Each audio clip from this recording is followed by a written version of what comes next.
morning and welcome to Montevideo, Uruguay. I spent about a week in Uruguay, primarily in the capital, Montevideo. This was my first time in Uruguay and also my first time in the Southern Hemisphere, and I saw and did lots of cool things, including eating a lot of red meat and trying mate, which is a traditional South American drink. It's like a loose leaf tea that you drink filtered through a special metal straw, and it is quite bitter. It's an acquired taste. I also enjoyed going to different places of interest and museums and markets, and I learned all about the history and culture of Uruguay.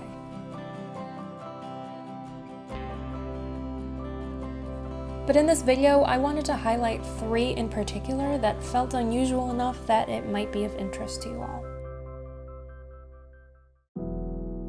If you want to be completely amazed and inspired by the resilience of the human spirit, come to the Andes Museum 1972 in Montevideo. It tells the harrowing story of a plane crash involving an Uruguayan rugby team and several friends and relatives. The 45 passengers and crew crashed into the Andes Mountains on October 13, 1972. Those who didn't immediately perish from the crash endured starvation, freezing temperatures, and an avalanche that killed a great number of the party. Ultimately, they suffered over 2 months of agony hoping to be rescued, despite the official search having been called off.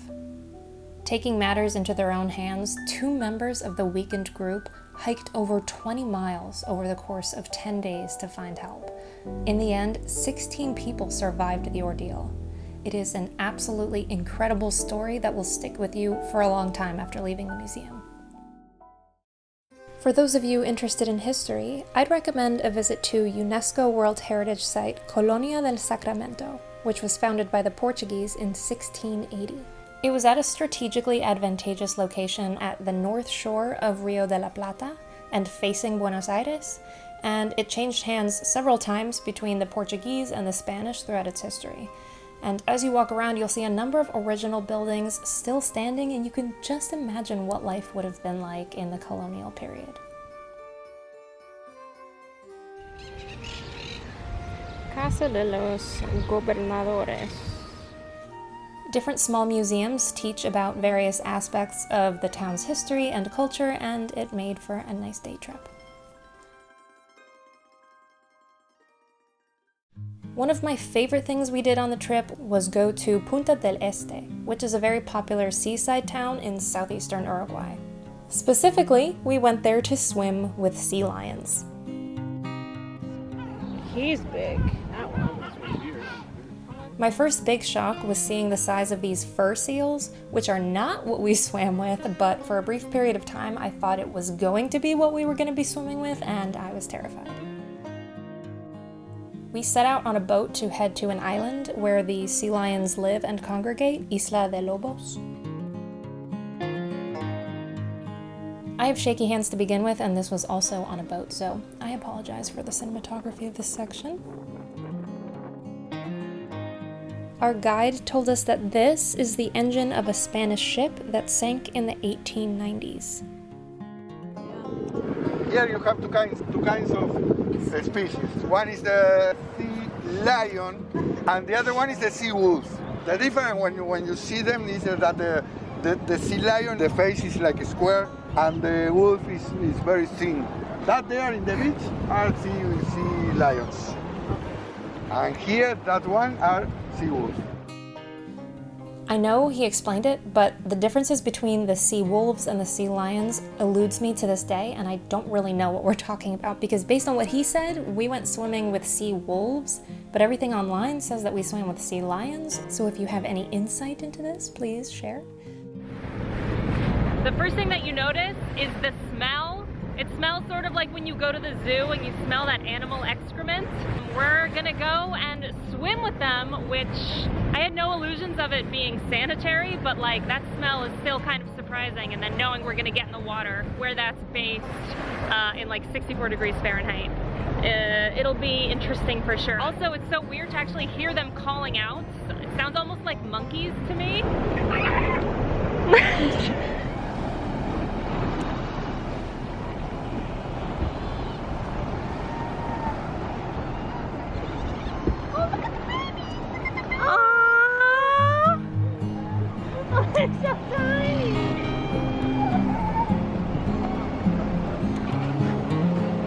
we hear it? Oh, you don't need to. So what we do is everyone holds on to this life raft, and you're not supposed to play with them because they play like dogs and they might bite your hands or something. So we just get to look and it's so cold. It's so cold. 20 degrees.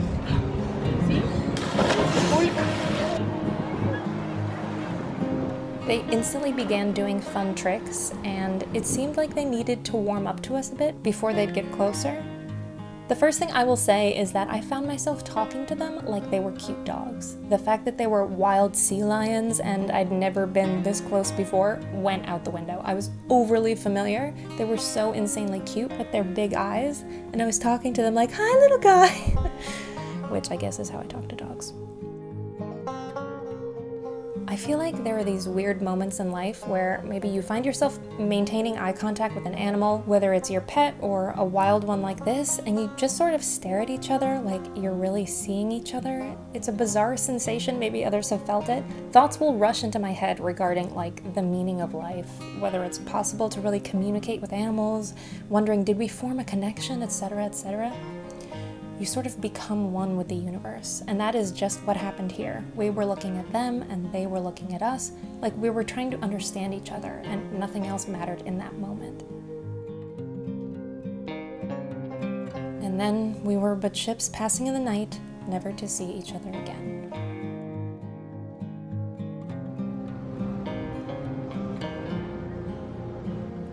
After, with that seawater and other stuff I don't want to think about still on us, we saw the famous hand sculpture, which is one of the most famous sites in Punta del Este. And yeah, overall it was a lovely time in Uruguay, and I hope to come back someday. Thank you all for watching, and I will see you next time.